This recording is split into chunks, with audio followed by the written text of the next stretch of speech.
आज हमारे साथ सुधीर राज सिंह जी हैं जो कि बुद्धिज़्म की जानकारी रखते हैं। आइए उनसे पता करते हैं कि बुद्ध के ज़माने में रक्षाबंधन का क्या महत्व था। तो सुधीर राज सिंह जी बताइए हमें। देखिए, इसका नाम रक्षाबंधन बाद में पड़ा। शुरू में इसका जो नाम था वो था रक्षा सुत्तंग दिवसंग। हम इसको कह सकते हैं रक्षा सूत दिवसंग।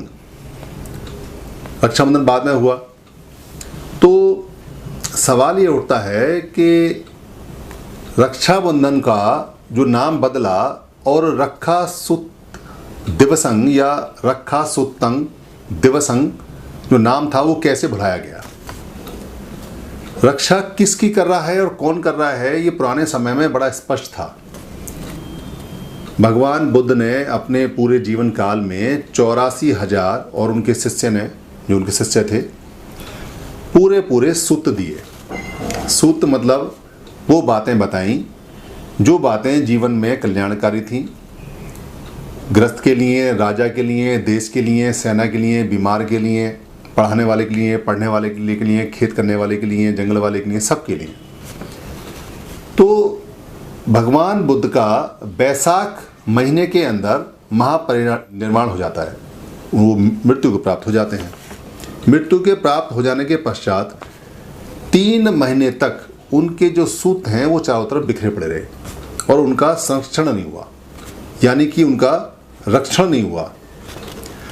तो बहुत ज़्यादा खलबली मच गई कि भाई ये सूत इतने बिखरे पड़े हैं, अगर इनकी रक्षा नहीं हुई यानी रक्षा नहीं हुई तो ये हमारी भी रक्षा नहीं करेंगे, इसलिए इनको संरक्षित करना बहुत ज़रूरी है, संरक्षित करना बहुत ज़रूरी है। ऐसा सोच के जितने भी अरहत यानी कि जो अरहत भिक्खु थे, अरहत ज्ञानी थे, अरहत टीचर थे, वो इकट्ठे हुए। उनकी संख्या 500 थी। उनके चेयरमैन जो बने वो महाकश्यप बने और महाकश्यप ने कहा कि भाई सबसे पहले हम विनय को सुरक्षित करेंगे, रक्षित करेंगे। तो विनय का मतलब था कि जो टीचर्स के लिए, जो भिक्षुओं के लिए, जो भिक्षुणी के लिए जो नियम थे उनको सबसे पहले संज्ञान करना, उनको इकट्ठा करना। वो इकट्ठे किए गए और उसके चेयरमैन बने उपाली। उपाली को विनय का बहुत अच्छा ज्ञान था, नियमों का, भिक्षुओं के नियम का, भिक्षुणियों के नियम का बहुत अच्छा ज्ञान था।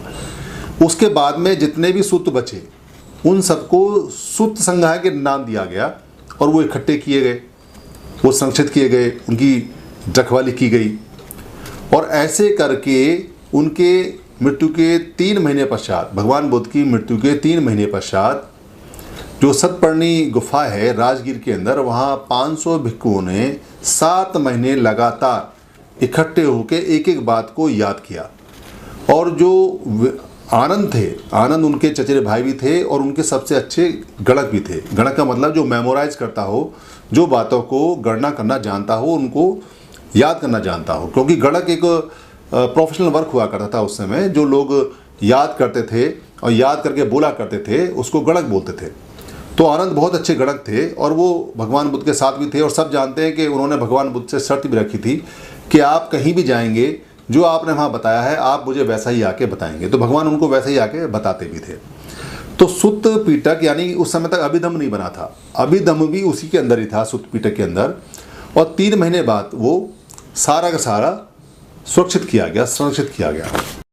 वो जो बंडल था, वो जो पीटक था, वो जो बंधन था, जो सूतों को बांधा गया, उसको सूतों को बांधने की खुशी में, क्योंकि सूत बंध गए, अब सूत कहीं भागेंगे नहीं, बिखरेंगे नहीं, कोई भूलेगा नहीं, और वो जो गणक है उसको याद करते रहेंगे, भिक्षु उसको आगे बढ़ाते रहेंगे। और वो सारा जो कार्य हुआ वो हुआ सावन की पूर्णमासी को, जिस दिन सावन का महीना पूर्ण होता है। सावन के महीने को पूर्ण होने की खुशी में जब ये शुरू हुआ कार्यक्रम, इसलिए उस दिन को यादगार दिन बनाने के लिए उसका नाम रखा गया रक्षा सुत्तंग दिवसंग, यानी सूतों को रखने वाला दिवस। इसलिए सुत्तंग रखंग दिवस बाद में, क्योंकि लोग सूत को सूत पे आ गए और सूत से धागे पे आ गए और धागा बांधने का एक परंपरा हो गया, तो ये सुत्तंग दिवसंग जो है, रक्षा सुत्तंग दिवसंग पूरे विश्व का है। क्योंकि सारे लोग मनुष्य मन से और जो रूप है, जो शरीर है, उससे बंधे हुए हैं और वो सारा का सारा भगवान बुद्ध ने बताया है। तो ये जो रक्षाबंधन है ये उसी का अपभ्रंश है, उसी का भ्रमित हुआ नाम है, जिसको हम रक्षा सुत्तंग दिवसंग बोलते हैं। और ये सबकी रक्षा करता है। ये बड़ा छोटा सा हो गया है भारत में। सिर्फ बहन भाई की रक्षा करेगा, भाई बहन की रक्षा करेगा, भी कैसे करोगे? जब तक आप मॉरली स्ट्रॉन्ग नहीं होगे, जब तक आप चारित्रिक रूप से स्ट्रॉन्ग नहीं होगे, आप किसी की रक्षा नहीं कर सकते। तो चारित्रिक रूप से और मॉरली स्ट्रॉन्ग होने के लिए जो सूत्र भगवान बुद्ध ने बताए थे, वो सूत्र पूरे जगत की, पूरे विश्व की, पूरे प्राणियों की रक्षा करते हैं। इसलिए इसका नाम दिया गया। बाद में इसको बंधन कहा गया। बंधन मतलब बंधे हुए हैं हम उससे। हालांकि लोगों ने प्रैक्टिस करना बंद कर दिया, यहाँ से वो चला भी गया। और इस तरह से इसको सनूने भी बोलते हैं। जो ये आज का दिन है, इसको सनूने भी बोलते हैं। सनूने का पाली में बाबा साहब ने जो पाली की डिक्शनरी दी है, उस डिक्शनरी में जो पेज नंबर 335 है, उसमें वॉल्यूम 16 के अंदर जो पाली का डिक्शनरी है, उसमें एक जगह लिखा हुआ है सन्निनो।